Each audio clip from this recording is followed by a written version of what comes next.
યુવતી સાથે મિત્રતા કેળવી તેના ન્યૂડ ફોટા અને વિડીયો વાયરલ કરવાની ધમકી આપી વારંવાર દુષ્કર્મ આચરનાર છેલ્લા 9 મહિનાથી ફરાર આરોપીને કાપોદ્રા પોલીસે ઉત્તર પ્રદેશના આગ્રાથી ઝડપી પાડી તેની ધરપકડ કરી છે.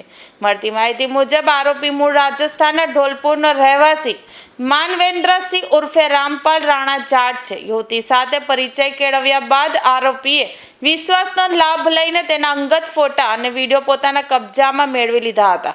ત્યારબાદ આ ફોટા વિડીયો સોશિયલ મીડિયા પર વાયરલ કરવાની ધમકી આપી યુવતી પર દબાણ બનાવી તેની સાથે વારંવાર દુષ્કર્મ આચર્યું હોવાનું ફરિયાદમાં જણાવ્યું હતું. ઘટનાની ફરિયાદ નોંધાયા બાદ આરોપી છેલ્લા 9 મહિનાથી પોલીસ પકડથી બચવા માટે ફરાર થઈ ગયો હતો. કાપોદ્રા પોલીસે આરોપીને પકડવા ટેકનિકલ સર્વેલન્સ અને હ્યુમન સોર્સની મદદથી સતત તપાસ હાથ ધરી હતી. તપાસ દરમિયાન આરોપી ઉત્તર પ્રદેશના આગ્રામાં હોવાની ચોક્કસ માહિતી મળતા પોલીસની ટીમ ત્યાં પહોંચી હતી અને સફળ કાર્યવાહી કરીને તેને ઝડપી પાડ્યો હતો. આરોપીને સુરત લાવી કાયદેસરની ધરપકડ કરવામાં આવી છે. પોલીસે તેની પૂછપરછ શરૂ કરી છે અને સમગ્ર મામલે વધુ તપાસ હાથ ધરી છે.